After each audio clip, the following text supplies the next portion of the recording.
The vitality of the religion lay within the home, the paterfamilias. So imagine, if you will, the Roman home, the traditional Roman home, with the atrium as you walk in, and the triclinium, the dining room on the one of the sides, right?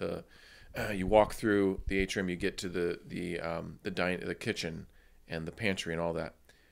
The entire space of the Roman home was filled with the gods. So, yes, you had the penates of Rome and Lavinium, but you had them in the homes as well. You had household gods. And those household gods in statue form would be in the pantries of the home. Why? Because anytime a Roman family was going to sit down to eat, guess who was there? They're little statues. Little statues. The gods were there. They would take them from the pantry because they guarded what was most essential to the home, the food. Mm-hmm. They guarded the pantry. They guarded the kitchen. And you bring them and you have a meal with them. You go into the atrium, the more gathering space, a public space in a home, and what's in there? The Laurarium. We've gone through this in previous episodes. Yeah. The Laurarium holds the statues of the Lares. And the Lares, at different times and different places from different people, could either be guiding divine spirits for the family, or it could be ancestor spirits of the family. And there was different rites and little sacrifices that were made at that shrine, the Laurarium, within the atrium of these homes. So anytime you walk into a Roman home, boom, the ancestor gods are there, the divinities are there, the spirits are there. And you drop a little incense, you offer food. Or wine, yeah. Wine. Masks of the ancestors. Masks were there because the genius of a person, the genus of a person was in the head. So they would have masks of their ancestors in these rooms to remind them of their presence. Yeah, actually, if you've seen, if anyone in the audience, if you've seen the Rome series, there's great scenes of them entering those rooms where they have all the masks of the ancestors, and glowing, and they're offering sacrifice. And so then you also had the parentes, and the parentes were what you see in Gladiator, the movie Gladiator. They were more immediate family members, dear to you, who are honorable. The paterfamilias who have passed away, the materfamilias, honorable ancestors. But these were the ones who could be within the home, but they were the ones that you would often take with you when you were traveling and journeying. Now, Romans made pilgrimage. We have all kinds of evidence of Romans making pilgrimage across the empire, whether they were going to Egypt for the cult of Isis or Asclepius to be healed, right? The god of healing and health and medicine and all that. Romans made pilgrimage all across the Mediterranean. But wherever they were going, they would take with them the parentes, these statuettes. And it didn't just have to be dead. It could be living as well. So you saw in the movie Gladiator where he's speaking to his wife and his child. Through the statue form. But then there's this moment in the movie where he says, he's praying, Blessed Father, Blessed Mother. He's not speaking to Jupiter or Juno. He's speaking to his dad. His dad, who is now a guiding spirit for his life. And so, in other words, divinities, spirits are everywhere. Yeah. In Roman life. And when they step out of the front door and they have their parentes with them, they're walking into statues of the divine Augustus, right? They're walking, they got temples everywhere. So there's public processions. All this stuff is going on. Roman life is saturated with the divinities and the spirits. And not to mention the manes. The manes were all the spirits of the dead collectively. So you had to watch out for those as well. Yeah. Okay. Everywhere you went, the gods were present. I like the point that you make about the father of the family being the priest of the household, and that's kind of like a de facto, because if in our previous episode we mentioned on women in the priesthood, and we talked about how there's a congruence there in the ancient world. That's ubiquitous. The idea that the father of the clan or the father of the family is de facto just by virtue of being the father. He is the priest. And that spills over even into Christianity, where to be a presbyter, you have to manage your household well. So there's also some congruence there, it just in all of ancient religion, and in Roman religion it's no different in a sense. Yeah. So, in other words, there's a vitality to Roman religion, and oftentimes, scholars in the past have seen the quote unquote rise of the mystery cults. Right. Yeah. Because actually, just 1 second. Then, just so that people know, in the 2nd century, especially, we start to see the rise of a lot of these mystery cults, Mithra, the Bacchic cults, Isis, these kind of foreign cults that are popping up in the cities, and they're more secretive, more ethnic, and so treated with a little bit of suspicion, and the presence of these cults became, in a way, whenever a natural disaster would come, or say something bad would happen, or a city would lose a battle, instead of the Romans kind of looking introspectively and saying, well, what did we do wrong? Right. What was wrong in our rites or rituals? If they couldn't pinpoint what it was, these groups would become very convenient scapegoats to say, it's because those people are disrupting the peace with the gods that we have cultivated for so long, with their strange rites and their foreign rites. And so you would see Rome purge or persecute or get rid of some of these foreign mystery cults that would pop up in their cities. See, but and all true, but the rise of the mystery cults is even a misnomer. But the rise of the mystery cults in the 2nd into the 3rd centuries, and their popularity, quote unquote, has been used by previous generation of scholars to say, well, look, Roman religion is dying. It's stagnant. And so Romans, because we're seeing all kinds of epigraphic evidence of these cults all over Italy now. Yeah. These are Eastern cults. Why are they all?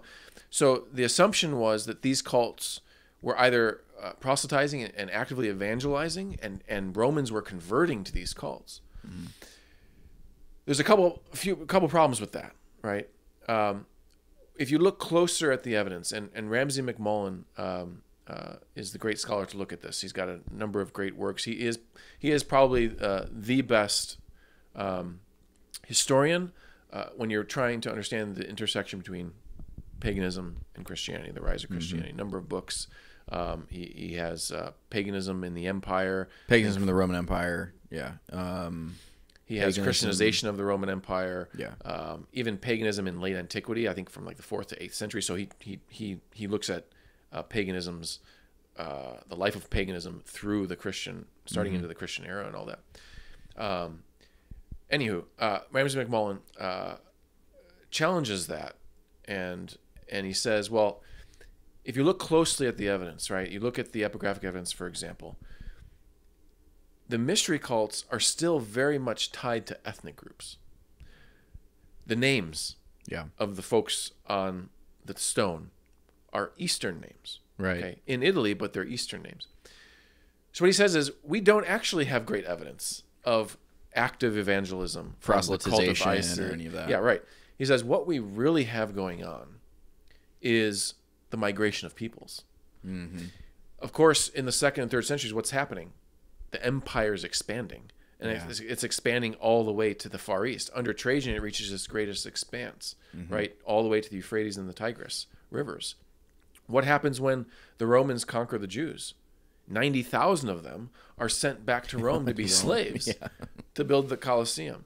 The same thing is happening to other Eastern peoples. There's not only conquering and slaves going back to Italy, but there's migrations of peoples across the Mediterranean. So that plus that's a hostile border. Yeah. So people naturally are fleeing for work, whatever, all those economic conditions. They're going to other cities and settling there. Yeah, and so it's what he says, what he argues is it's a facade.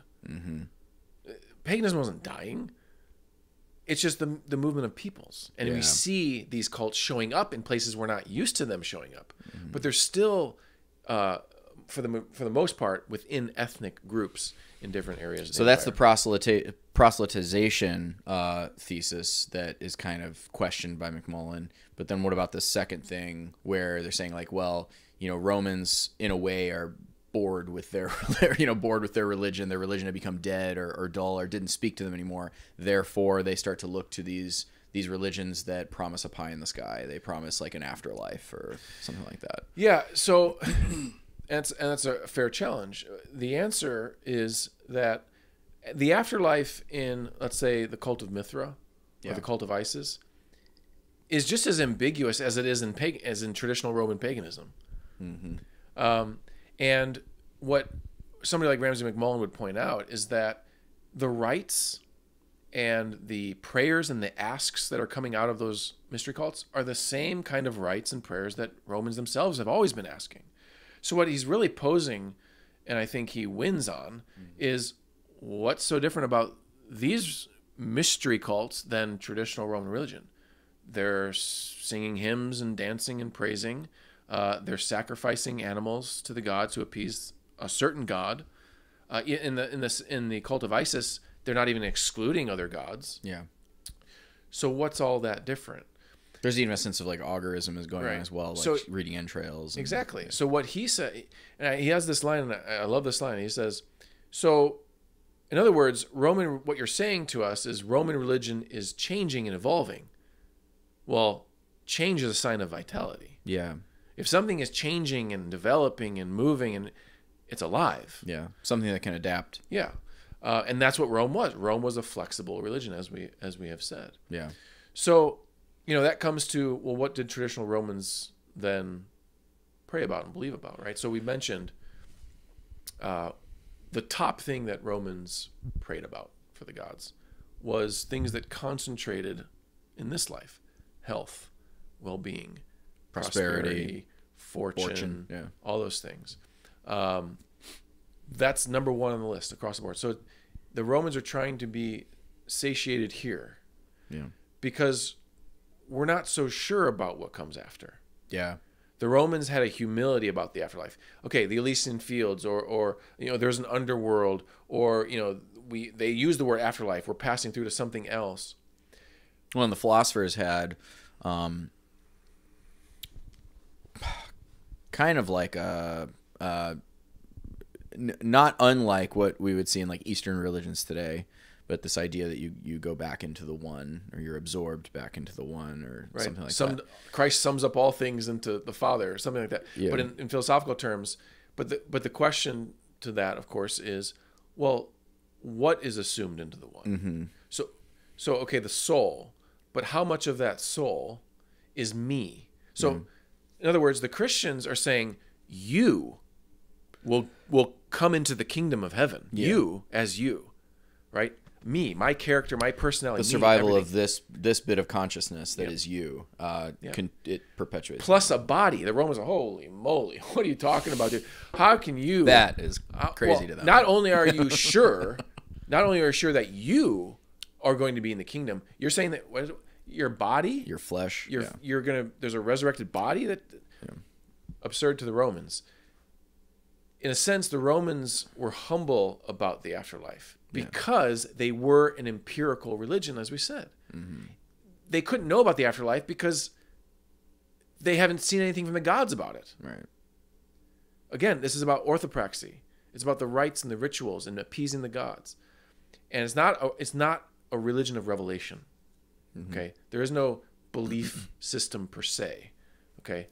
So the Romans were ambiguous about the afterlife. And when it came to the philosophers saying the soul lives on, okay, but how much of that soul is actually me? Right. That spark of life, how much of it is me? And we'll see we'll cover this in a future episode on the Gnostics, because at this time in the mid-2nd century, you start to see the rise of different forms of Gnosticism. And really at rock bottom, what Gnosticism is the kind of combining of popular pagan myth with philosophical ideas about the soul and afterlife, or even the pre-existence of the soul. So we'll get to that in a future episode. But just to say that all of this kind of stuff is in the air. Yeah. But like you said, Roman religion had this tie to the ancestors. And so this is this is all sacred to them. This is special to them. It would be very, very hard to believe, which is why I think I buy more into McMullen's thesis is because it would be very, very difficult to imagine that people would just leave that because some other religion came along and said, hey, you can have a pie in the sky when this is all over, and even your flesh will go on after it. It's a hard sell. Yeah, but we know in those encounters when Christians are saying those things that the pagans are coming back to them saying, who are you to say that you know that? Right. That's arrogant before the gods. Especially because this is novel. Like, I don't see where does that lineage of thought come from. And so that's why the relationship, the relationship of the gods and knowledge of how to appease the gods, right? Scienze celendorum deorum. You had to know how to appease them,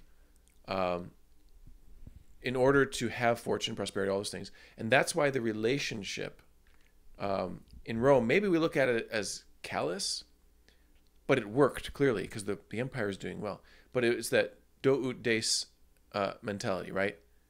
The I give so that you may give. Yeah. It is more of a contractual relationship that the Romans were comfortable having with the gods, because they were the ones who it was natural to them. They were the ones as societies who figured out how to treat them. And again, look at the fruits. Yeah. Look at the cities that they built. Look at the various cities that they were able to bring together under one empire. Yeah. Look at the various cultures that were proud to call themselves Roman. The strength of their military might. Look at the glory of their architecture, their art. All they had to do was just point the Romans to what they had accomplished. They have freaking concrete. They have aqueducts. They have bathhouses. I mean, they have all these things going on, and they have the theaters. I mean, the theaters is a huge part of this. Yeah. Well, that's the other piece of that. So we talked about the domestic vitality. We talked about how change is seen as something that shows that there's life there. But we know there was life there, and a lot of the life of traditional Roman religion happened in the theaters. And that's why so many Christian apologists were so adamant that Christians do not go to the theaters. And we're thinking to ourselves, well, what's wrong with go seeing a movie? What's wrong with going to a show? What's wrong with going to the local football game? Right. Yeah. But that's because the theater was not how we think of going to see a movie or something. Right. They're not going to see Hamilton here. Right. The theater was, in a sense, the place of worship for the majority of Romans. Yeah. You see, the theaters in Roman topography and geography of a city, the theater was always situated near the temple or in view of the temple.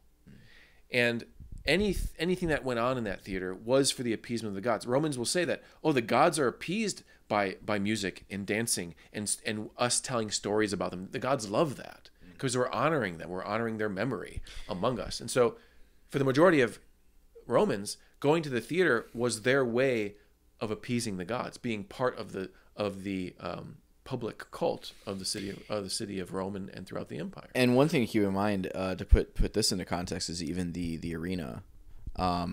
So apart from like the theater where you would see the stories of the gods on display, but in the in like places like the Colosseum, when the enemies of the gods, the enemies of society, were being killed in the amphitheater, again, this is an act of appeasement to the gods, to say like, look even gods, look at what we do to people who try to cause a disruption in the peace that we've established with you. So it's kind of ironic about Christians going into the amphitheater to be killed, or anyone else, but specifically for Christians is that for Christians, like when you look at the martyrdom of Polycarp, the Christians see it in sacrificial terms, but they flip it and say, yeah, but Polycarp is being offered like the Eucharist to God the Father through Christ, while the Romans think that they're actually sacrificing Polycarp to the gods. Right. But so a sacrifice, either way, a sacrifice was happening. Exactly. Yeah. But yeah, no, that's a good point. So if we're looking for where was the life in the traditional religion of Rome, it's in the theaters. It's in the processions that were taking place through the cities. The processions are big. The temples were closed. Like it's not like, okay, kids. The power from the house wakes up the kids. Okay, kids, we're going. It's Sunday. We're going to the Temple of Jupiter on the Capitoline. That's not how it was, right? Roman peoples didn't go to the temples for the most part. The temple was for the sacrarium. The most holy place was for the priests. That's where they did their business, their rites, their ceremonies, their You'd see the smoke of sacrifices coming up from them or whatever, and that was enough. You know, you could smell the incense. You could smell and see the public cult. Right. More activity happened in theaters, and some activity happened actually more in the temple precincts. So if you had a procession where they're carrying the image of the god through the streets, okay, there's dancing, there's timbrel and harp, there's joy, and they're processing the god to the temple, right? The priests would come out and do sacrifices on an outdoor altar. Yeah. Okay, and there'd be ceremony and all that stuff. Everybody would then go home. The priest would go back in, close the doors. Temple doors were closed for the most part. It's not like you go. There's only a few instances where it seems that we in the sources where we have people actually were invited in to sit in the temple itself. Very few and far between. For the most part, temple doors are closed. The one caveat to that is that in Roman temples, there were oftentimes dining rooms attached to them. Mm-hmm. So, in other words, if a family came to have something sacrificed, or if you were in procession and there was a grand public sacrifice, the meats and the food from those sacrifices would then be shared in the kitchens and on the dining rooms of the temple itself. So that was also a place where Romans would gather to celebrate. Kind of a bad analogy, but a modern corollary to that would be like think of like the 4th of July parades that we have, you know, where you have all of that is a bad corollary. It is bad, but think about like the amount of civic pride. Like we tend to separate, you know, religion from civic life, but now just pretend like everything that all the pride that you have in your family and your religion, now mix that with the civic pride on like the 4th of July parade, you know, because you have all of the guilds of the city, right? You have the firefighters, you got the policemen, it's kind of the same thing. All of these guilds and these associations that kind of were the lifeblood of the city would come out for these public processions. They would have their own signs, their banners, and it was this like, look at the public thing happening, you know, and the gods are pleased by this, and we are pleased, you know. Yeah, and it was often said in Rome that there was not a rite that was done or a ceremony done in honor of the gods that did not include singing and dancing. Yeah. Right? So joyous events before the gods. Here's a couple of sources for people to absorb. If music were not welcome to the immortal gods, theater spectacles would not have been established to conciliate the gods. The flute player would not be used in all sacrifices in sacred temples, nor would a triumphal parade be conducted with the flute or horn player in honor of Mars, nor would the lyre be assigned to Apollo, nor the flute and such like to the muses. Music was always a part of it. Dancing was always a part of it. It was a public, joyous thing to join these parades, to join in the ceremonies, to join in the theater. Mm-hmm. That's why Christians hated it. Christians, I should say Christian apologists, did not like it in the least. Another great source. This one, again, on this theme of the vitality of Roman traditional religion, even the face of the rise of Christianity. This is from a Christian source, Didascalia Apostolorum. Mm-hmm. It's a church order document, right? In probably the 3rd century Syria. It starts to let me just read it. The heathen, when they daily rise from their sleep, go in the morning to worship and minister to their idols. And before all their works and undertakings, they go first and worship their idols. Neither at their festivals and their fairs are they wanting, but are constant in assembling, not only they who are of the district, but even those who come from afar, and all likewise assemble and come to the spectacle of their theaters. That's a Christian source, bringing to envy their fellow Christians, saying, why aren't you so quick? Look at their piety. Right. Man. Why aren't you so quick to come to our assemblies?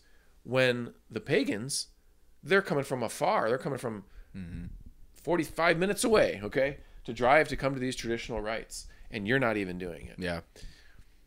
So, you know, the idea that paganism is, well, obviously Christianity is going to win, and it was probably dying out anyway. That it's untrue. Yeah. It's untrue. And when it comes to the poets, there was already a category in a lot of Romans' minds about the poets. And when they say the poets, they're referring to, of course, Homer, right? The Greek classical poetry that were the source of the stories about the gods. and the silliness, right? The gods are fickle and they're fighting with each Yeah. other and they're marrying and adultery and whatever. They're Raping. murdering, raping. Yeah, right. All those things. By the time you come to the empire, the 2nd and 3rd century, where we're at right now, the philosophers had already allegorized Yeah. the poets, basically out of existence. Yeah. To where most Romans probably read the poems as, oh, these are honorable stories Yeah. about the gods, and we can learn lessons from them. Right? There's a moral reading to these. Okay, this should sound familiar. There's a moral reading to the text. There's an allegorical reading to these texts more and more. I think the philosophers won out by the time you come to the 2nd and 3rd century. Yeah. Because philosophy ends up dying and turning into, it's a whole other thing we can get into. But for the most part, I think it's seeped into religion as well. Because, again, when you're looking at literary sources or you're looking at stone sources, epigraphic evidence, there's not a lot of mention of traits about the gods from the old stories. Yeah. The Romans are very much about, okay, Jupiter the savior or whatever. They give him a title, or the great one, or something like that. There's little to no reference to any of their characteristics or the stories about them, or perhaps a name they were given, something that comes from the poets. Which tells you again that I think the poets were one thing, the philosophers are perhaps another, but the rites of our religion are a third thing. Yeah, I think by the time that you come to the 2nd century, what you see is that the Roman religion has become, on the one hand, very focused on the ritual, but on the other, the religion is becoming more philosophical, especially because people are becoming more interested, actually, especially after the Augustan revival, like way back, like way back. Throughout the 1st century, you see all of the effects of Augustus's rule. You see this revival of kind of a conservatism and an ascesis, a desire for ascesis, a desire to live this moral life. Like the life of Socrates doesn't just have to be the life of actual philosophers, but it can guide the moral life of all people. So it's like Roman religion is also becoming a little bit more astute and philosophical. Yeah, I think that's correct. Not just among the philosophers. You'd have to think that all the philosophers are that way. Yeah. But you'd have to think that is seeping down to the populations, and like I said, the literary and epigraphic evidence show that. But like any religion, I mean, even Christianity, I mean, you look at medieval Christendom, or today, I mean, you have this level of like popular Catholicism, and then you have like formal Catholicism. And there is a gap, right? There is a difference between those two things. You might see some stranger things or maybe more simplistic things amongst popular Catholic religion, especially if you go like down South America and things like that. You have the popular the popular cult of saints. Similar thing here. It's like as you go down into the more popular aspects of the religion, the mythic, might have a little bit more sway. But as you move up, like to the more senatorial class, the equestrian class, they're going to tend more towards like what's the ritual and then philosophy. Sure. And we haven't got to it obviously because we're still in the 2nd century, but the other challenge to the life of Roman paganism comes in the 3rd century. We'll talk more in depth about the crisis of the 3rd century and how politics are breaking down, and it looks like nobody's talking about the gods anymore. Temples, if we look at the archaeological evidence, temples are in disrepair. Across the Roman Empire, we see that, and so we're thinking, okay, well, I guess the 3rd century, that is the decline of this dying religion. All of a sudden, next century, Christianity comes to the fore. Now it's the tolerated religion. Now it's the official religion. But everybody suffered in the 3rd century. Yeah, there's literary silence among everybody. Right, even Christianity. We don't have a lot of sources from the 3rd century. I know. Yeah, and in fact, the sources we do have, we actually see a rise in the mention of gods like Jupiter the Great, right? So even the Christ of the 3rd century, everybody suffered. All buildings were in disrepair. It didn't matter what building it was. So it doesn't necessarily say anything about the religion of the Romans. Yeah, in that time. Exactly. Good.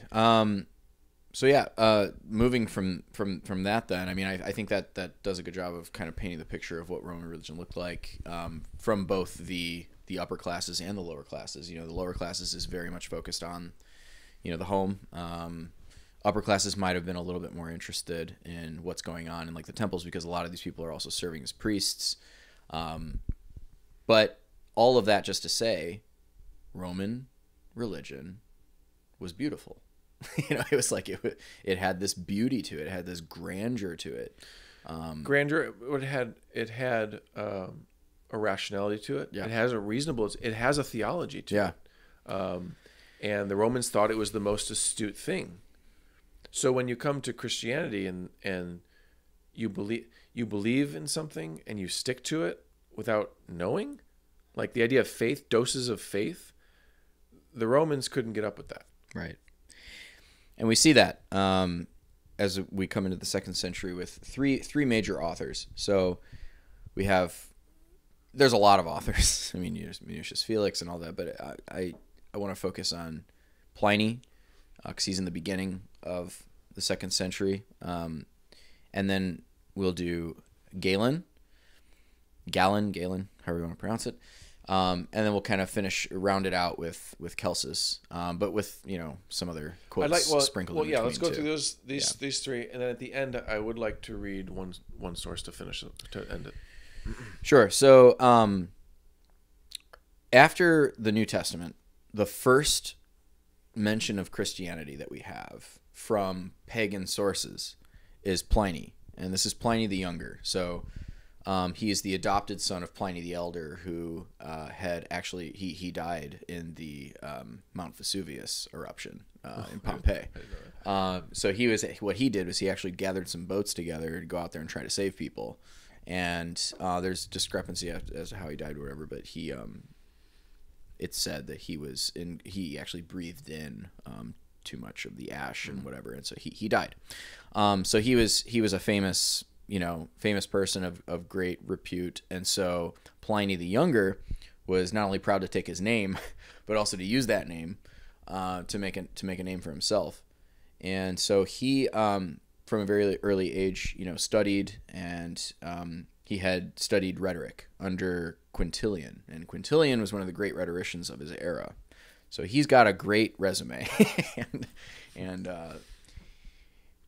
long story short, he meets the emperor, and the emperor is impressed with him, this young man, and he appoints him as the governor and ambassador to Pontus and Bithynia, or Bithynia Pontus. Now, if you remember from our previous episodes... Very interesting region. Yeah. Remember our previous episodes? This is the region of Peter's ministry. So it's interesting that, it's like the first Christians that are encountered in pagan sources these are the fruits of Peter's ministry. These people that lie a generation behind. or two generations. Right. So yeah, we're in the early site. We're talking like the first decade of the 2nd century. Mm-hmm. So Ignatius of Antioch is on his way to Rome to be martyred. That's the era that we're in. So at this time, basically, why Pliny is sent, to Bithynia and Pontus, there's a lot of unrest in the cities. There's this thing going on where there's a lot of competition between the cities, where they are competing with each other through public projects. So they're building new amphitheaters, but it's only to compete with the other city, and they're trying to outshow each other. And in order to accomplish a lot of those projects, you have to form guilds. You have to form associations. Mm-hmm. And when we talk about guilds and associations, these aren't just like, guys getting together to smoke a cigar and right. and it's not drink the Elks whiskey. Club. Yeah, it's not the Elks Club. These are these are groups that would form, and they would have devotion to a certain set of gods or a god. And they had their own banners and symbols like the Elks Club. But they were devoted to a certain public work and a public project in the city. So you would have 3 different types. So you would have professional guilds. So think of like shipbuilders, or firemen or policemen. You'd have funerary societies. So you'd have people who would... honestly, when the more and more I read about funerary societies, it's basically ancient insurance. It's like an insurance policy. Yeah, everybody gives to help you bury your and if you violate the terms that you signed on to, they could take away your insurance policy. Nice. But it was basically to make sure that you had money. Make sure you're in good hands with Allstate to be buried. Do you have insurance on these cars? So then you had the third type, and that was specifically religious guilds and societies. So here's the thing, though. He's sent out there because these guilds and associations and religious society, which were called hetaria, that was the name for them. There was a potential for these to become politically a political nuisance for the empire, because they could become very powerful in their cities. So they would almost act like little mafias in a way. They would skew elections in the local cities. They would, domineer. They would almost like the boss system in New York when like immigrants would come here and they would say like, well, hey, I'll take care of your family, but you got to vote for my guy, right? They would do a lot of this kind of stuff. And Rome wasn't happy with that. So one of his tasks was to dissolve a lot of these guilds and associations and to limit them. Any new ones. And so there were a lot of like stipulations. You had to get licensed. You had to have a cap of 150 people. Couldn't go over the cap.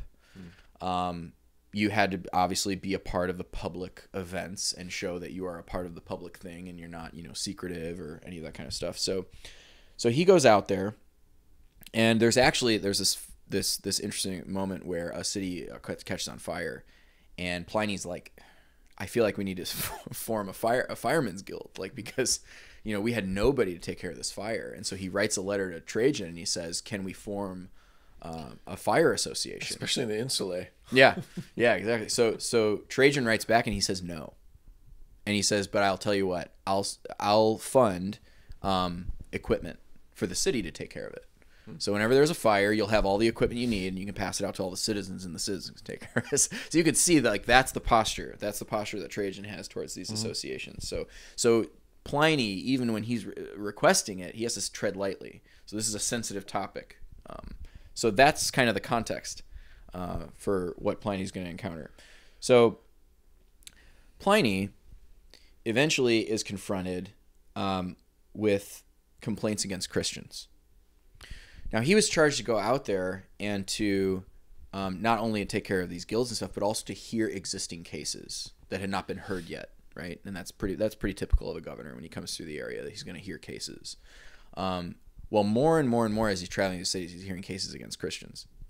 And the main charge is from merchants and butchers, and they're saying that nobody is sacrificing anymore. See, this is great because it backs up the claims we find in Scripture as well, right? Paul's preaching, and they're saying nobody's in the markets anymore, right? Because he's preaching. So we have a pagan source saying the same exact thing in the 2nd century here. This is the effect that Christians are having in the cities, right? And so Pliny he's in a little bit of a conundrum because he's never heard of this sect before. He's never heard of this guild, and he's receiving more and more complaints about them. So he writes to Trajan and basically just asks if his course of action was the correct one. It's proper. But it's interesting because he does act, though. And in all his other letters, he always waits for Trajan to like reply first. But in this instance, he didn't. So he writes to Trajan basically saying what his policy was. But in the letter, this is the most important thing, is that instead of using the word Iranus would be a funerary society. He does use the word specifically hetaria. So political association. That's how he describes the Christians. And I think that's pretty significant, because I would think that you would describe the Christians, if you didn't know much about them, you'd describe them as a funerary society, because typically funerary societies were a collection of poor people, like, bound together. And they're taking care of their own dead. They're having banquets. In catacombs. Yeah. But it's funny that he uses this hetaria designation. And so some scholars have pointed out that it might be because of the cult of these political associations in the devotion to their gods. So I actually have a description of them. So they would come together for their meals, right? They would have a whole order of, you know, proper ways of doing things, laws that people would have to sign on to, ways of life. But listen to this. So this is part of one of the actual bylaws of this political association. It was voted further that on the festive days of his term of office, each quinquennalis is to conduct worship with incense and wine, as to perform his other functions clothed in white, and that on the birthdays of Diana and Antinous, he is to provide oil for the society in the public bath before they banquet. So imagine if you know nothing about Christians and you see their presbyters gathering dressed in white, having these ritual banquets, oil, rubbing themselves with oil before doing a washing, before doing banquets, baptism. So he's seeing this as like, okay, like, so they're a political association. This is a problem. So he knows that in some sense he has to crack down on it.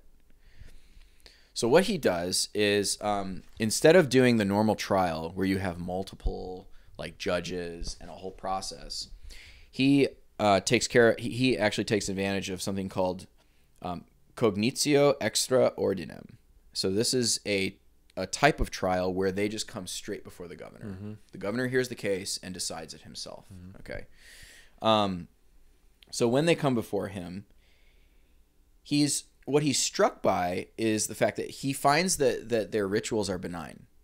He's like, there's nothing here, because there were a bunch of rumors going around that these people eat babies, they have orgies, they're secretive, they never show up for public events, so they're doing something in secret over there. So they're using a lot of the Bacchic, rumors against the Christians. The typical charges. Yeah. So as he investigates, he sees that none of that's true. But there's something about the Christians that rubs him wrong. And it's this contumatia, is what he calls it. It's obstinacy. Mm-hmm. Because he says, look, at the end of the day, this is all I want to see from you guys. If you're going to be this political association, I want you to, like everyone else, participate in the public life. So offer incense, a little bit of incense for the emperor, right? Or a drink offering. Go. And they would say no. Even be willing to die to not do this. Mm-hmm. That to him alone was worthy of death because of the obstinacy and the unwillingness to sacrifice for the good of the emperor. Say, okay, then whatever you are disrupting the peace of the gods. So he wrote this to Trade. He's like, that's what he did. So if they were Roman citizens, he would put them in jail, and then he would send them to Rome for a trial, because you couldn't execute a Roman citizen without appeal to Rome. Anyone who wasn't, though, was executed right then and there on the spot. So he sends that to Trajan, and he's like, you know what? And to be honest with you, Trajan, did I do the right thing here? Am I doing the right thing here? He's like, I don't know. Is it that the name is a crime, right? Or is it the crimes associated with the name, right? Mm-hmm. Well, thank the gods. Trajan writes back, and he says, you did the right thing. You done good, Hasselhoff. You done good. So yeah, you can see that Pliny is trying to figure out what it is, but he knows that it's some kind of a superstition. So it's not only is it a hetaria, but it's a hetaria that is gathered around a god that is not part of the tradition of the city. Yeah. It's a foreign god. It's unknown. So it's like strike two. And it's a strike two. It's a category that the Romans understood. Okay, a foreign god. Yeah. Right, but it is a strike, and you have to investigate it more. Yeah. And then just to hone in on that, like, description of the guilds too. This is a great book, by the way, for everybody. This is Christians as the Romans Saw Them by Robert Louis Wilkin. But he has a great description here, and he says, like these other associations, the Christian society met regularly for a common meal. It had its own ritual of initiation, rules, standards for members. When the group came together, the members heard speeches. They celebrated a religious rite involving the offering of wine, prayers, and hymns. And certain members of the group were elected to serve as officers and administrators of the association's affairs. It had a common chest drawn from the contributions of members. It looked out for the needs of its members, provided a decent burial, and in some cities had its own burial grounds, like the followers of Heracles, who were called the Heraclists. The devotees of Asclepius were called Asclepiasts. The followers of Isis were called Isiacs. The Christians were called Christiani. So you could see that he sees it as the same as these other existing association societies. So, what were the actual distinctives, though? Well, these are the things that really stick out. Not only the contumatia, but they formed without a license. So they never sought any licensure. They had no regard, apparently, for the membership caps, because by law, you couldn't have more than 150 members, and Christians were going well beyond that. That's interesting, right? So now we have an eye on the number of Christians in this area. Yes. Of course, they're just put on the map because it's a foreign deity. But then this is the big one, is that they actively refrained from the public rituals. So I do have a quote for this as well. So this is from the Octavius by Minucius Felix, but he says, talking to the Christians, "You do not go to our shows. You take no part in our processions. You're not present at our public banquets, and you shrink in horror from our sacred games." You have to understand that when we would have these parades in the city, each of the guilds would have their own symbols. These political associations would paint all of their graffiti all over the walls, promoting their guild, promoting their association. Well, Christians were putting some graffiti on walls, but they certainly weren't showing up for the public events and the public parades, which showed that, okay, they have some kind of an animosity and an antipathy towards the gods, right? So what's interesting is that at the same time is that this is where the apologists come in, because the Christian apologists try to couch, when they're explaining to the pagan world what they are, they actually try to play into the fact that, no, we're an association. We're a guild. This is familiar to you, right? We pray for the emperor. Right. We do all these things. And so that's why Justin's description of early Christian worship, you have to be careful. Because people will be like, oh, well, this is an early...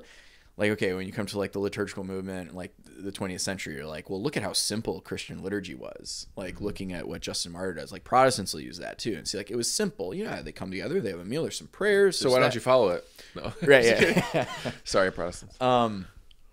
But you have to understand that Justin Martyr's using terms like president, right? That's not the term, that it's presbyter, right? Yeah. But he's using the term president.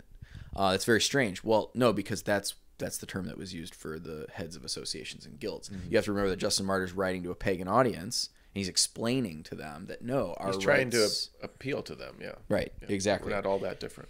Tertullian, actually. So this is really great.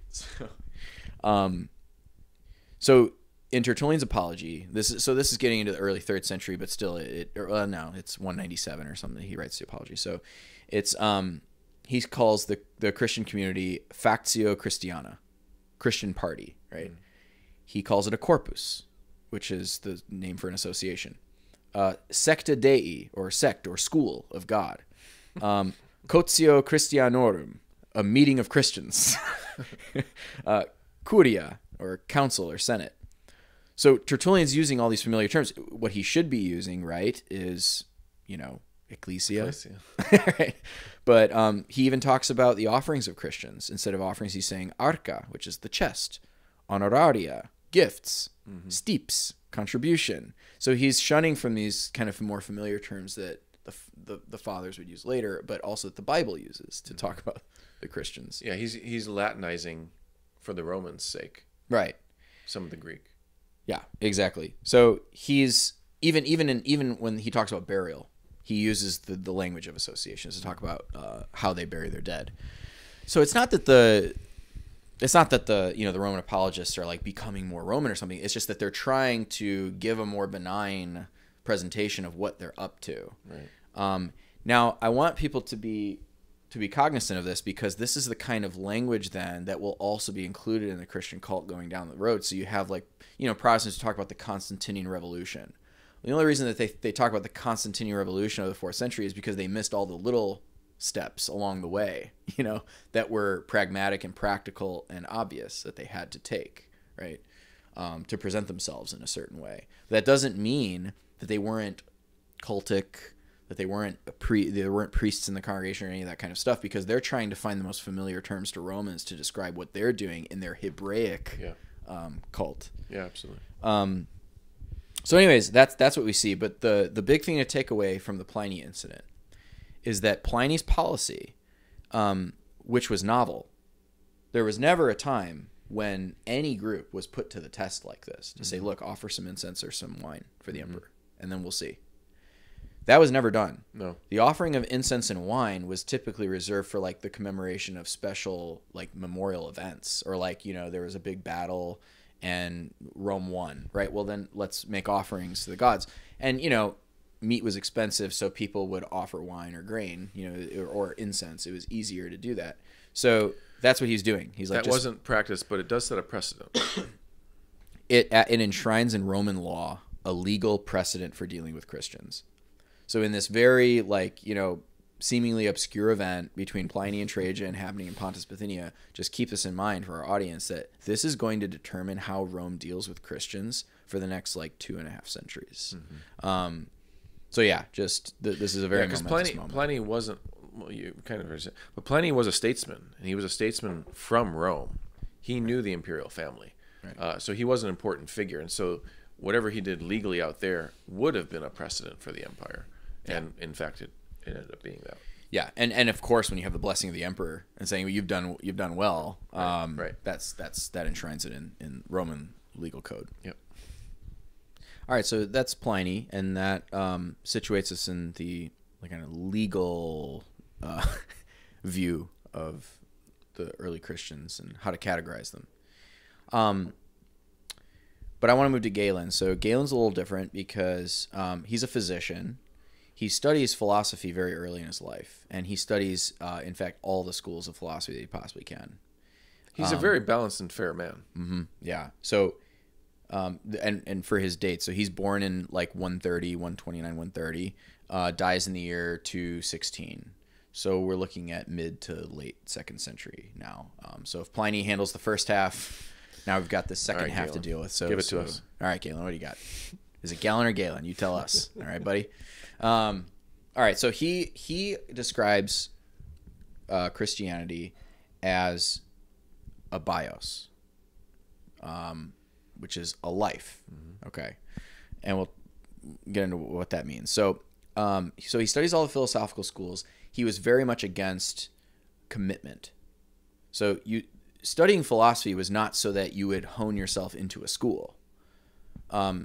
Studying mind open. Studying philosophy was to keep your mind open, yeah, and to be open to all possibilities, and to follow this kind of way of life. But what had happened by the time you came to the 2nd century is that these philosophical schools started to function in a way like religious, like religion, sex. Yeah, that's what I meant when I said earlier that philosophy kind of ended. Yeah, when you come to the Middle Platonic period. Yeah, so he bemoans the state of all the philosophical schools, which kind of splintered at this time into competing dogmatic parties. Yeah, focused on morals and ethics rather than the big questions. Think of Marcus Aurelius. Right? Yeah, exactly. Stoicism. Yeah, exactly. So this is what he said about the state of the philosophical schools. So he said, "For one might more easily teach novelties to the followers of Moses and Christ than to the physicians and philosophers who cling fast to their schools." So he says, if one offers no reasons for one's views, it would be as if one had come into the school of Moses and Christ and heard talk of undemonstrated laws. So Galen is looking; he's making he's using the Christians and the Jews to make fun of the philosophers. See again, yeah. and to say that you guys are acting like them because you're kind of subscribing to this fideism when you claim to be philosophers. So to him, he was keeping his mind open and keeping all options available. He was criticizing the schools. And these schools had even taken to having banquets where they would have religious veneration of the school's founders. So you'd have the Platonists come together and have a banquet, and they would literally like hymn to Plato. And you're just like, what is going on, right? So, but you can see why then he would look at the Christians in that kind of a philosophical milieu, and he would say, okay, they're a philosophy because they hymn to Christ. Yeah. And they're stuck in their inflexibility. Yeah. But more importantly, he recognized that they lived a way of life.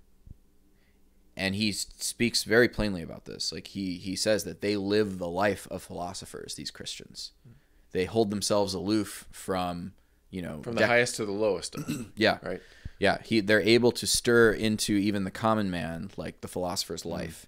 They exercise moderation in things of sex and alcohol and all these things. So that was impressive to him. So what he does is he takes a sincere effort to learn what is it that the Christians teach. Because philosophical schools for him, he's chiding them, but remember that in the broader public, these bioi, which is the name for them, it's we say school, but for them that's the word is bios. It's this way of life. They're well respected. So he's giving Christians that level of respect, which is really new, unique. Yeah. So you're wondering, is this the effect of the second century apologists, or is it that they came to be seen as more and more like a philosophical school, that they took on that persona? You're like, it's kind of like chicken or egg. But either way, Christianity is sort of getting its way, apart from just becoming like kind of like a guild, they're trying to also skew their way into being a philosophical school. So page 79, I think I have it. So, well, quite literally, I mean, even if you think about Alexandria late in the 2nd century, it is in fact becoming a school of Christians. Yeah. In the Alexandrian church. Yeah. So this is what he says about the Christians. He says, most people are unable to follow any demonstrative argument consecutively. Hence, they need parables and benefit from them, just as we now see the people called Christians, drawing their faith from parables and miracles, and yet sometimes acting in the same way as those who practice philosophy. For their contempt of death and of its sequel is patent to us every day, and likewise their restraint in cohabitation. For they include not only men, but also women, who refrain from cohabiting all through their lives. And they also number individuals who, in self-discipline and self-control in matters of food and drink, and in their keen pursuit of justice, have attained a pitch not inferior to that of genuine philosophers. It's pretty good. Hey, thanks. We're doing pretty good. Thanks for the comment, Galen. So he makes a sincere effort, to understand Christians. You can see that he's not against them or anything. He's trying to understand them. But when he does, come to understand their doctrine, here's the bullet points basically of what he finds. Right. So he finds that they are very dogmatic and they're uncritical. So again, acting kind of like the way that he would criticize philosophical schools. Mm-hmm. They are fideists. So when push comes to shove, if they're not able to reason their way to their doctrine, they'll eventually say they appeal to revelation, and he don't like that. He found creatio ex nihilo, so creation out of nothing, which is a Christian doctrine today, but back then it was up in the air. It was up in the air, right? So it's not quite clear what Christians are saying about the creation of the world. Mm-hmm. But he was very interested in that because he was very interested in the nature of things and the nature of bodies and nature. So he finds this offensive, the idea that God would create something out of nothing. And that is also one of his biggest criticisms, just God's relationship to nature and to reason. Well, see, that again is the conflict of etiology, of origins between Christians and pagans. Right? Where Christians are saying there's a true religion that predates everything. There's a God that predates everything, even matter itself. Mm-hmm. Whereas for the traditional Roman religion, they're co-equal, matter and the gods. Yeah, and when you talk about the laws of nature, he especially is saying that God, like is an empiricist. The high God, yeah, that the high God is subjected to the laws of nature. Mm-hmm. So he says, quote, "Certain things are impossible to nature, and God does not even attempt such things at all. Rather, he chooses the best out of the possibilities of becoming." So God really, to him, is the fashioner, whereas for the Christians, God is the creator proper. And he doesn't like that, and neither do the Romans, because they say that creates a capricious God, a God who can just at will just suspend the laws of nature and do whatever he wants. That to them must have been like, well, that's fickle. Yes. You think our gods are fickle? That's fickle. Exactly. He just decides to create. And that is a straight line, like from Galen to Celsus and to other, even later to Porphyry. They all say that your God is so capricious. And that's because of this relationship to nature. They say that like God would rather, knowing what we know of God being rational, and being rational is to be in accordance with the laws of nature, then what he would do then is use the laws of nature to accomplish what he wants to accomplish. But you're just saying like, oh no, like let there be light, and there was light. Let there be this, there was that. And so to them, that's very difficult for them to get over. Right. So because you do have to deal with, you just believe that. Yeah. You come back to fideism. Now, the flip side of that, of course, later is that Christians are going to say that because rationality and the philosophical way takes you to a precipice, at which point you have to make a decision, and you have to say, now that I know that God is one, now that I know that God is a lover of mankind, or that all these things, which religion did God reveal himself, right? So there's this aspect of Christian thought where like rationality will take you to this only certain takes you point, so far, but faith has to take over. Which, as you were saying, like they are admitting like we don't know what happens in the afterlife. But see, the Christians are saying because we don't know and God loves humanity, there's got to be an answer. God eventually reveals himself to us. Yeah. So that's kind of that's where they're not seeing eye to eye. Right. But that's where Galen ends up. That this is a philosophical way of life, but it's very superstitious. It's based on fideism, so it's not worth my time. Right. So then we come to Celsus. So Celsus is around the year 170 that he writes this his monumental work called True Doctrine. Where he lands is that Christianity is a superstitio, just plain and simple. It's just like the cult of Mithra or any of these other secretive cults. But so he's basically a conservative intellectual, if you're really to like describe what he is, because he's not. You can't even pin down what school of philosophy he's from. He probably aligns most with Platonism, but he's more of like a modern. Jordan Peterson, or I don't know, like a Ben Shapiro or something. It's like a cultural commentator, or someone who's like whatever. You can't tie him down to what he was religiously, but and he's very bombastic and and clever. So he was familiar actually with the work of Justin Martyr. So that's the interesting thing about Celsus is that with Galen and these previous people, they don't know anything, but with him, he's actually heard a counter argument to someone like a Galen. So now he's countering the counter argument. Well, and his impact can't be overstated, right? Because the only reason we have his writings are because they're contained within the writings of Origen. Right. And Origen being the greatest theologian between Paul and Augustine. And so for Origen to take up Celsus must have had an impact.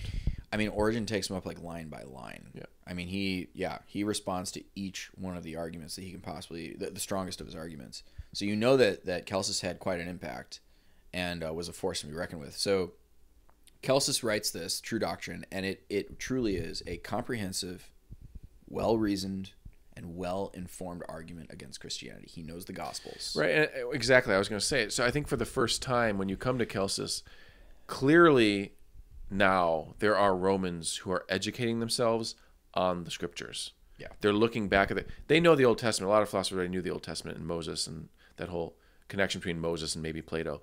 But to know deeply the Gospels and the New Testament, when the New Testament is still being formed, that's something other. Now we can kind of gauge that Christianity has entered a new level of awareness in the empire. Yeah, absolutely. So he, when all is said and done, he counters, and he's basically saying that Jesus was a magician. Sure. It's and magician in the Roman Empire was pejorative always. So he's a magician who studied his magic in Egypt. So he took that from the Gospels. They're like, okay, I can see what's going on. He went here. down there and then came back and he learned something. Yeah. He said, and actually, what's interesting is that Celsus says that he has seen some of the Christian liturgical books, and he says that in them were magic spells. So again, now step back for a second, like Protestants, right? Like liturgical manuals where to the outsider it's like, well, that sounds like magic or magic spells, right? You're like, well, obviously there's something, like very sacramental, right. Sacramental theology is there. Yeah. Regeneration in the baptism. Right. Calling down the Holy Spirit on oil and water and all these kinds of, that's going on. Yeah. That's happening. Mm-hmm. And he's calling it out as magic. Mm-hmm. But he sees ultimately in the incarnation that the impassibility of God is threatened. So Celsus isn't saying that like the Christians don't hold to these things. He's saying like you guys are inconsistent. There's an incoherence here because I know that in one side of your mouth you're saying that God is impassible, unknowable, ineffable, but on the other hand you're saying, oh yeah, he becomes a man though and dies. And he even gets like pretty graphic, like he's talking about like, defecates and all these things. He's like, that's ridiculous. You can't hold those two things together. Mm-hmm. So he's calling out the contradiction of the incarnation. He points again to the capricious relationship of God to nature, pointing to things like creation, but also the virgin birth, which is ridiculous to him as well. Goes through the whole thing of why that's insane. Miracles, the resurrection is a big one. So on page 11, 111 of this book, he says, as a quote, who saw this? A hysterical female, as you say, and perhaps some other one of those who were deluded by the same sorcery, who either dreamt in a certain state of mind and through wishful thinking had a hallucination due to some mistaken notion, an experience which has happened to thousands, or, which is more likely, she wanted to impress the others by telling this fantastic tale, and so by this cock and bull story to provide a chance for other beggars. But I love also he has this whole section where he's talking about like the flesh and like, wait a second, so the flesh like somehow reemerges and goes back onto the bones after they've all. He's like, this is ridiculous, So you could see that this is a hurdle for him. Mm-hmm. Why did God, one of his big objections, why did God visit only a certain people group in one point in history? Why wouldn't he visit everybody at all times? Oh boy, that sounds familiar. Yeah. This is the biggest thing for him. So constantly throughout his writing, he uses two words, and it's the word for revolution and sedition. So for him, they were engaged, Christians were engaged in this revolution and sedition against Greco-Roman society and the traditions of all the cities. That's what really bothered him. And they were, because what they were doing was they were worshiping Jesus to such an extent that they were dethroning the high God. They were dethroning God. Because remember, as a philosopher, he believes in the one God, and that all these lesser divinities that the cities would worship, if you offered worship to those gods, it was God, the high God was not threatened by that. Mm-hmm. That was great because those were his divinities. Yeah, I forget what source. There's a source in the ancient world that talks about a Roman having images set up of the gods plus Christ. Yeah, I forget what source that's from, but it does exist. So there was some syncretism. There were probably Romans who said, "Oh, yeah, I like Christ. I'm fine with that. Let's bring him in." Yeah, to the pantheon. And that's the thing. It had the Christians only said that no, Christ is another divinity, which God has given us, right? Then he would be totally fine with that. But they adopt the Hebrew. But they were saying we're dethroning all of these lesser divinities. But more than that, he thought that like you're dethroning even the one God. So much so that Origen was threatened by this. And Origen later he says, no, we're not saying that. Because the Son is subordinate to the Father. Right? Which like the later Nicene Christology will disagree with. But even Origen feels it. Yeah. He's like, well, hold on. Feels the pressure. He feels the pressure of it. Yeah. But it all boils down to this. If there's one thing you take away from this, the last few things that we've got, the Pliny and Galen, all that, this is what it comes down to. Christians held profane what Romans held as sacred. And that's it. Other cults didn't do that. Whatever the Romans held as sacred, they held as sacred. But the Christians held it as profane. The meats that are sacrificed in the markets, you can't eat them. You know, like the temples, you can't go. The theaters, you can't go. That's profane. Processions, you can't participate. That, I think, right there just boils down what the distinctive is of Christianity. And this is why, this is Kels's kind of, like, I find this prophetic of him. Because at the end of the day, this is how he feels. He says, there is nothing, so basically, if you overthrow the one God, you'll eventually, he says, like, overthrow then the king, the one king, the emperor. So he says, and at that point, there's nothing to prevent the emperor from being abandoned, alone, and deserted, while earthly things would come into the power of the most lawless and savage barbarians. Well, that's prophetic. So he can just see that, like, this movement, which any of us with our eyes, you know, would be looking and be like, yeah, it's just like some weird superstition, like, yeah, away with the Christians. But to him, he sees in this a little bit more, and he sees, like, no, this is threatening the very foundations of Greco-Roman society, and he had the perspective enough to recognize that. Yeah, that's awesome. I think it leads nicely into Minucius Felix, his writing, the Octavius, beautifully written story, and it's like kind of like dialogue with Trypho, right? St. Justin Martyr's dialogue with Trypho, where you can't tell, is this a story or was these actual events that he then writes down and relates to us. But it's a story of Minucius has a friend, Octavius, who's a Christian, and he also has another friend that's Caecilius is his name, and he's a pagan, and it's the story of kind of the conversion. But there's this great section in the beginning to like the 6th and 7th chapters of the story, where Caecilius gives this great, beautiful defense of traditional Roman religion to Octavius. It's funny. So what happens in the beginning of the story is these three friends really are traveling to Ostia.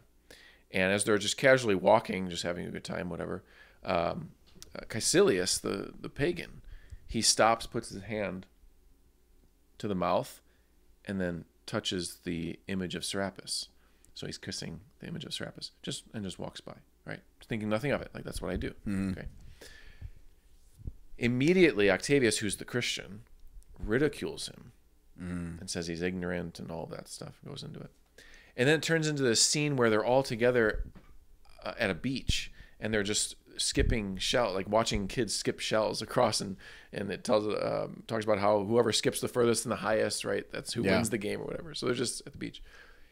And Caecilius can't get this out of his head that he was called ignorant by Octavius. And so he kind of turns to Octavius and says, you know what, buddy? Let me tell you something. And they get into this philosophical Why are you argument. the way that you are? Why are you the way that you are? And they get into this philosophical discussion, and Caecilius just goes at him. And that's where we find ourselves in the story. And I'll read this part, and then we can finish off.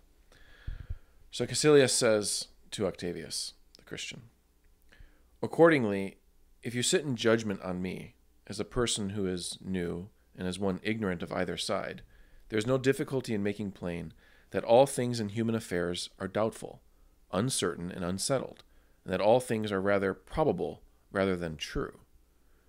Wherefore it is the less wonderful that some, from the weariness of thoroughly investigating truth, should rashly succumb to any sort of opinion, rather than persevere in exploring it with persistent diligence.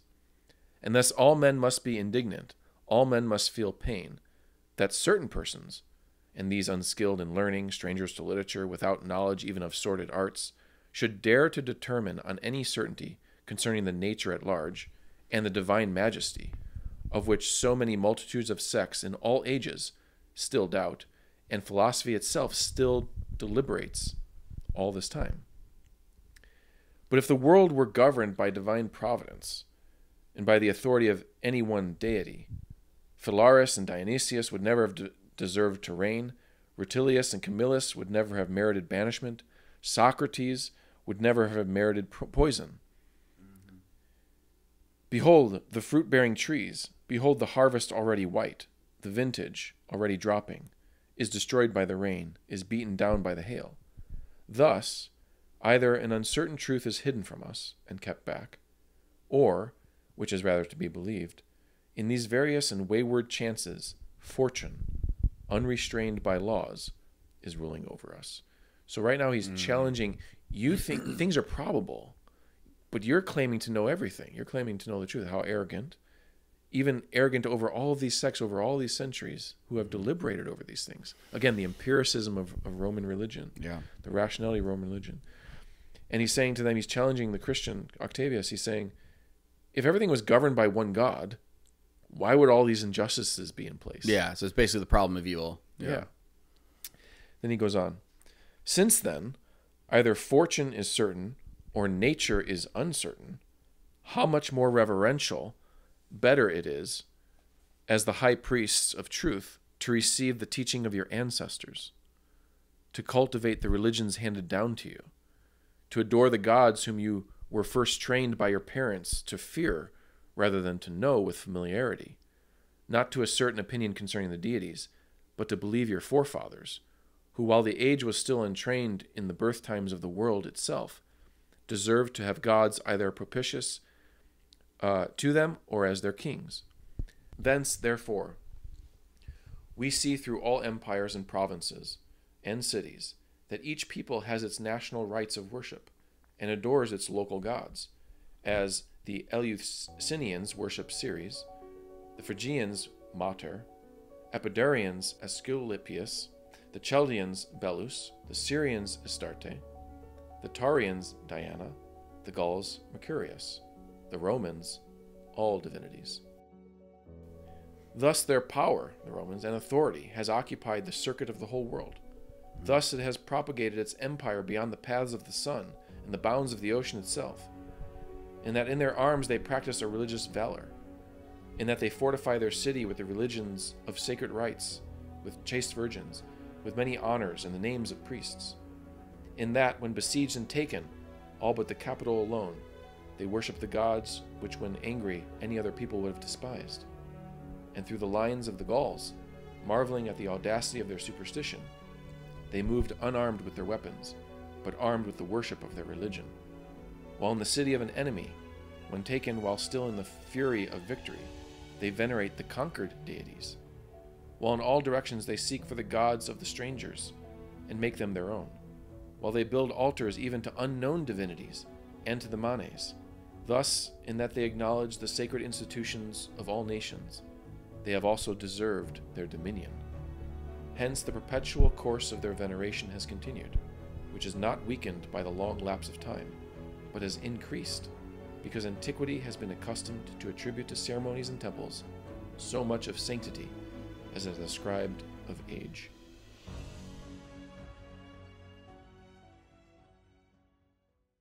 And then he dropped his mic He on dropped the the beach. mic, boom, and he's gone. I mean, what? Yeah. This is what Christians were up against. The reign of Christianity was not inevitable. Mm-hmm. There are pagans who are philosophical about their religion. There are pagans who are tied to religion, and they have reasonable reasons for doing so, for being that way. The greatest strength of Rome, you saw here, evocatio. They accept all the religions, and you can see, look, we have benefited from it. Yeah. We're doing the right thing. Yeah. It's almost prophetic, like Celsus. Within what Caecilius is saying, there is the weakness, right? There is the weakness of evocatio. Because late in the empire's life, the question will become, okay, so empiricist religion, Roman religion, you have conquered these deities and you have accepted them into your pantheon. You've welcomed them in and treated them well. But what happens when the barbarians come and conquer your cities? Yeah.